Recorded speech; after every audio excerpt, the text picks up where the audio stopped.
नमस्कार साथियों, स्वागत है आप सभी का हमारे YouTube चैनल में।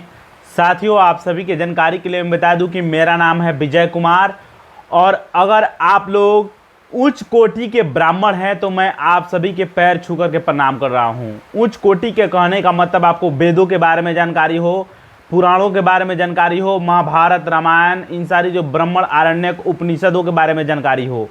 जिस तरीके से भीमराव अंबेडकर इन सारी चीज़ों के बारे में जानते थे, उन्हीं कोटि के लगभग के बराबर अगर आप हों तो मैं आपके पैर छूकर वंदन करता हूं, अभिनंदन करता हूं। लेकिन अगर आप लोग निम्न कोटि के ब्राह्मण हैं और यदि आप लोग चाहते हैं कि SC, ST और OBC समुदाय को हमेशा दबा करके रखना, उनके आरक्षणों को छीन लेना, तो आप लोगों के मैं खिलाफ हूँ। देखता हूँ आप लोग क्या कर सकते हैं। यहाँ पर आप लोग देख सकते हैं मेरे हाथ में है अशोक स्तंभ। इससे भारतीय प्रशासन चलता है, सत्यमेव जयते लिखा गया है, यानी सत्य की हमेशा जीत होती है। यह अथर्ववेद का एक उपनिषद है, मुंडक उपनिषद, उससे लिया गया है और सी चतुर्मुख है, यहाँ पर आप लोग देख सकते हैं। साथ ही साथ मेरे हाथ में और क्या क्या चीजें हैं, तो भारतीय संविधान का प्रस्तावना है।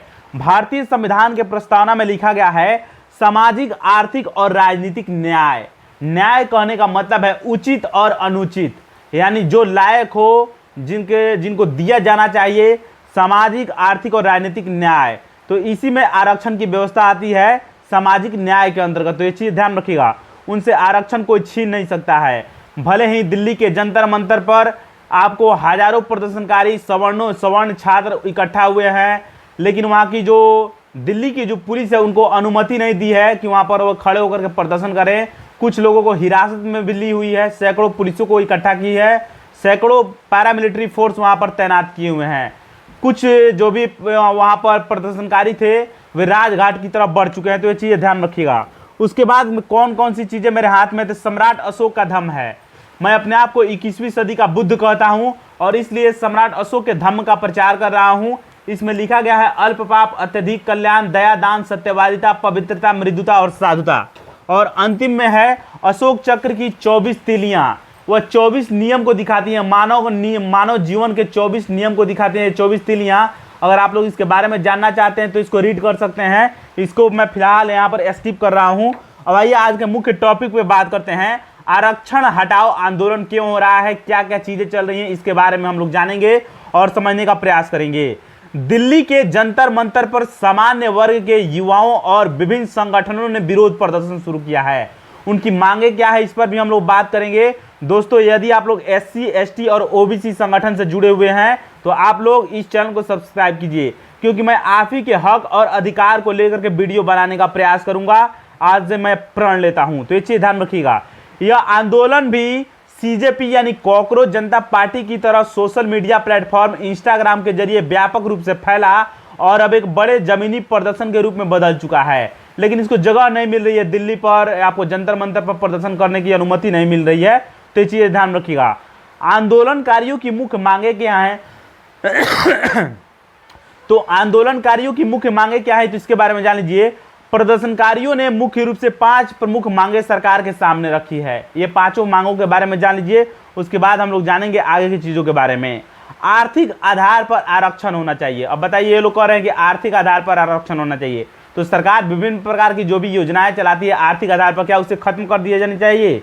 आप लोगों को पता होगा कि सामाजिक आधार पर शोषण हुआ है, छुआछूत हुआ है, निम्न वर्ग के, निम्न जाति के लोगों को मंदिरों में प्रवेश वर्जित था, इसलिए इनके उत्थान के लिए आरक्षण जैसी व्यवस्था लाई गई थी अम्बेडकर साहब के द्वारा।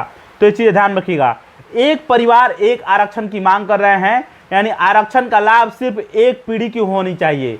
इस पर भी आपको समीक्षा की जानी चाहिए। जितने भी इस पर विद्वान लोग हैं वे अपनी समीक्षा अपनी दे सकते हैं। तो ये चीज़ ध्यान रखिएगा। और उनकी मांगे हैं योग्यता को प्राथमिकता दी जानी चाहिए, परीक्षाओं में न्यूनतम योग्यता अंक तय हो, यानी सभी के लिए। एक बात बताइए, क्या सभी के पास संसाधन समान हैं? सभी मतलब भारतवर्ष में जितने भी जातियों के आधार पर जो लोग बटे हुए हैं, क्या सभी के पास संसाधन समान रूप से बटे हुए हैं?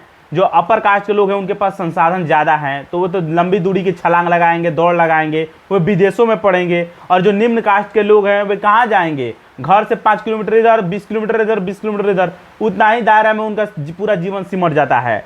तो ये चीज़ ध्यान रखिएगा। UGC नियम और SC ST एक्ट का विरोध कर रहे हैं। वो इसमें समीक्षा और इसे वापस लेने के लिए बात कर रहे हैं, तो ये चीज़ ध्यान रखिएगा। पांचवा मांग है इन छात्रों का, जो सवर्ण छात्र हैं वे कह रहे हैं कि श्वेत पत्र की मांग की जा रही है, यानी श्वेत पत्र मांग कर रहे हैं। वह श्वेत पत्र क्या है तो जान लीजिए। अब तक दिए गए आरक्षण के लाभों और इसके परिणाम पर श्वेत पत्र जारी हो, यानी अब तक किनको किनको इसका लाभ मिला है और इसका परिणाम क्या निकल करके सामने आया है, इसके बारे में ये लोग बातें कर रहे हैं।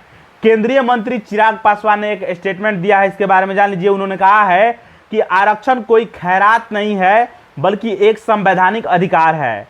ब्रजेश पाठक डिप्टी सीएम है, डिप्टी चीफ मिनिस्टर है उत्तर प्रदेश के। उन्होंने कहा है जल्द ही छात्र संगठनों की बैठक केंद्रीय नेतृत्व तक कराई जाएगी, उनकी बातों को पहुंचाई जाएगी केंद्रीय नेतृत्व तक, तो ये चीज़ ध्यान रखिएगा। विपक्ष की प्रतिक्रिया भी सामने निकल कर आई है। बीएसपी यानी बहुजन समाजवादी पार्टी के प्रमुख मायावती ने इस आंदोलन को आरक्षण विरोधी मानसिकता करार दिया है और पिछड़ों का हक छीनने की साजिश बताते हुए इसे कड़ी निंदा की है, यानी इसे पिछड़ों का हक छीना जा सकता है। आप लोग क्या सोचते हैं आरक्षण के बारे में कमेंट बॉक्स में लिखिए। चलिए मिलेंगे नेक्स्ट वीडियो में, तब तक के लिए बने रहिए हमारे चैनल के साथ। नमस्कार, धन्यवाद।